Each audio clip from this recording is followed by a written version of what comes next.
The first thing I have to do is turn off all the power to the coach. So I'm going to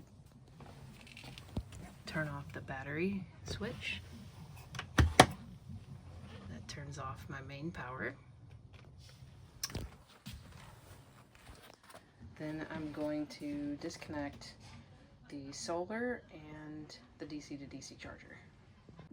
The good news is that I have circuit breakers on my power supply items. So when I installed this new Kisei DC to DC charger, I put circuit breakers on. So all I have to do is trip the circuit breakers. Okay,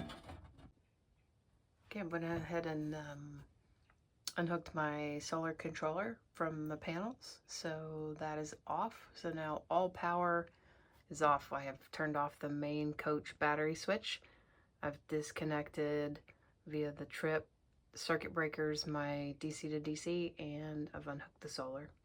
So we should be good to go with the battery install. Okay, so I'm in a Wonder front twin bed, and in the front twin bed, the breaker panel is here next to this little, so there's the refrigerator. It's here next to this other little cabinet. So we're gonna go ahead and open that up. And as you can see, I have the two sides of my panel here. Got the main and then the inverted side here and the non-inverted side there. You can see that my AC is down here. So I'm actually going to take this breaker and move it up here to the inverted side, so that once I get these batteries installed, then I'll be able to run the air conditioner off the batteries. I've opened up the panel and you can see a little bit better here.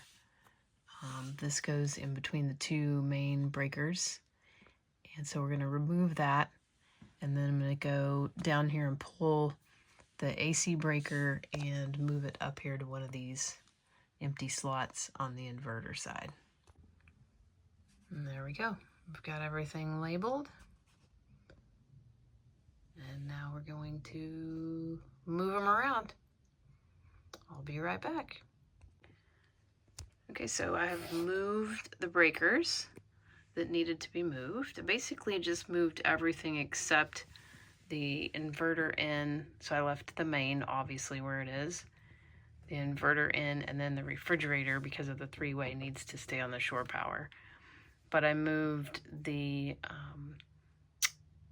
microwave was already there. I moved the AC, and I moved the all the plugs up to the inverted side, because I now have 600 amp hours. So that should be okay to leave all the plugs on the inverted side, which will be nice. In addition, I moved the ground wires that went with the breakers that moved up to this bar from down here.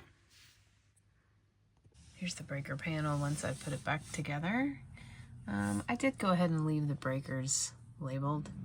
You can take that blue tape off, but I did relabel all of the labels here on the other side so that it's clear where the different breakers are now. So I'm removing the Dragonfly batteries. I have removed the electrical negatives and positives.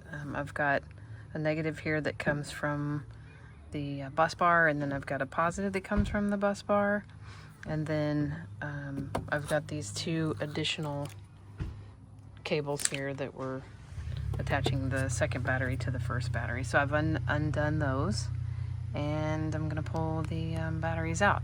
Also, there was a Sterling attachment here to this particular battery that I don't need anymore because I don't use the Sterling DC to DC charger anymore. It's there, so I'll just leave that dead in place. And then these are the two heater cables, so I can undo those and tape those off and leave those in place dead as well, because the EPOCH batteries that I'm installing have internal heaters. Yay! Okay, I've got the batteries out. So now I'm going to clean up this cabinet, and I'm going to take out these two braces that come with the Dragonflies because the EPOCHs are bigger and I won't need them. The 2 trays, I'm gonna take those out. Got the cabinet all cleaned out, and now I've got some flooring that I used in a gym inside my house. I'm actually gonna cover these holes with some duct tape, and then I'm gonna put that flooring in there. So I'll come back when I have that done.